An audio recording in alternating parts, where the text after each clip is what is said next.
Today we're going to be setting the riving knife. As always, the very first thing you should do before you do any maintenance with your machine at all is unplug it. Safety first.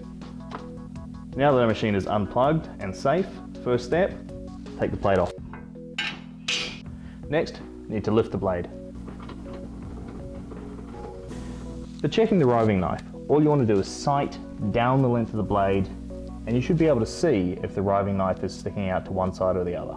It's difficult to see on the video, but the riving knife is actually offset slightly to the left of the blade. Normally I just check these by eye, but if you don't trust your ability to eyeball things, you can use a ruler. The main reason that we use a ruler as a straight edge rather than a spirit level is because we need to go between the teeth. Because the riving knife is the same thickness as the steel of the blade, not the carbide tips, we have to be able to put our ruler against the steel of the blade and avoid the carbide. If your ruler is up on the carbide tips, you won't get an accurate reading to the riving knife.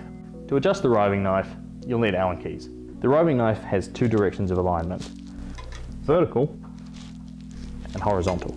Horizontal alignment is adjusted with these two bolts. Vertical alignment is adjusted through this set screw. We're going to start by adjusting the horizontal alignment. Loosen off the two bolts.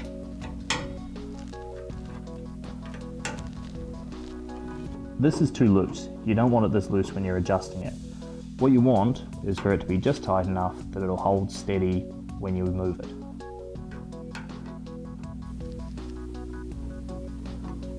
With it loosened off like this, all you need to do is lay your ruler across the blade, remembering to keep it on the steel, and align the riving knife right up against the side of the ruler. Then tighten the bolts.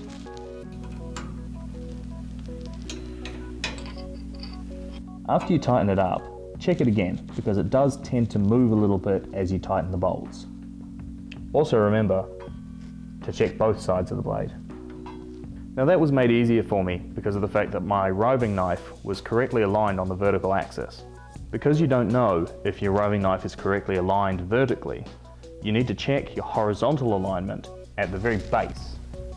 Once you're aligned horizontally, you need to check your vertical alignment. The way you check the vertical alignment is by checking at the bottom and the top of the blade. Mine's pretty well aligned at the bottom, but the top has quite a gap. Tightening the set screw moves the riving knife to the right, loosening it moves it to the left. Because I need to go slightly to the right, I'm going to tighten the set screw slightly. So that's it. Put your throat plate back on, and you're done. You're going to want to remember to check the riving knife alignment every couple of months, maybe even more often. All it takes is a bad knock to the riving knife and it will push it out of alignment. So that's it. Put your